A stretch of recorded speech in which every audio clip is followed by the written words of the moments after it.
ఈరోజు మా అత్తగారు జయంతి, అందుకోసం ఫస్ట్ టైం మా కూతురు దేవసేన శోభని ఈరోజు ఆలగడ్డకి తీసుకురావడం జరిగింది. ఇంతకు ముందు తీసుకురాలేదు పుట్టాక.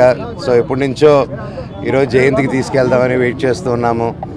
అండ్ ఆ రోజు వచ్చింది. అండ్ ఈరోజు మేము ఫ్యామిలీతో పాటు, మా కజిన్స్తో పాటు, ఫ్రెండ్స్తో పాటు ప్రతి ఒక్కరు రావడం జరిగింది.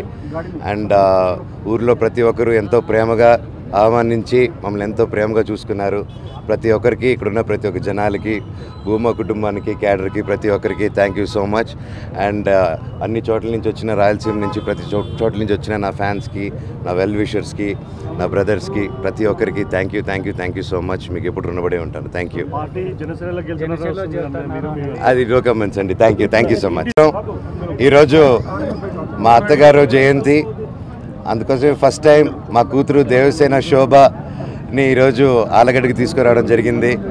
ఇంతకు ముందు తీసుకురాలేదు పుట్టాక. సో ఎప్పటి నుంచో ఈరోజు జయంతికి తీసుకెళ్దామని వెయిట్ చేస్తూ ఉన్నాము. అండ్ ఆ రోజు వచ్చింది. అండ్ ఈరోజు మేము ఫ్యామిలీతో పాటు, మా కజిన్స్తో పాటు, ఫ్రెండ్స్తో పాటు ప్రతి ఒక్కరు రావడం జరిగింది.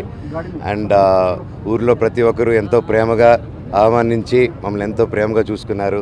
ప్రతి ఒక్కరికి, ఇక్కడున్న ప్రతి ఒక్క జనాలకి, భూమా కుటుంబానికి, క్యాడర్కి, ప్రతి ఒక్కరికి thank you so much. And అన్ని చోట్ల నుంచి వచ్చిన, రాయలసీమ నుంచి ప్రతి చోట్ల నుంచి వచ్చిన నా ఫ్యాన్స్కి, నా వెల్ విషర్స్కి, నా బ్రదర్స్కి, ప్రతి ఒక్కరికి థ్యాంక్ యూ సో మచ్. మీకు ఎప్పుడు రుణపడే ఉంటాను. Thank you.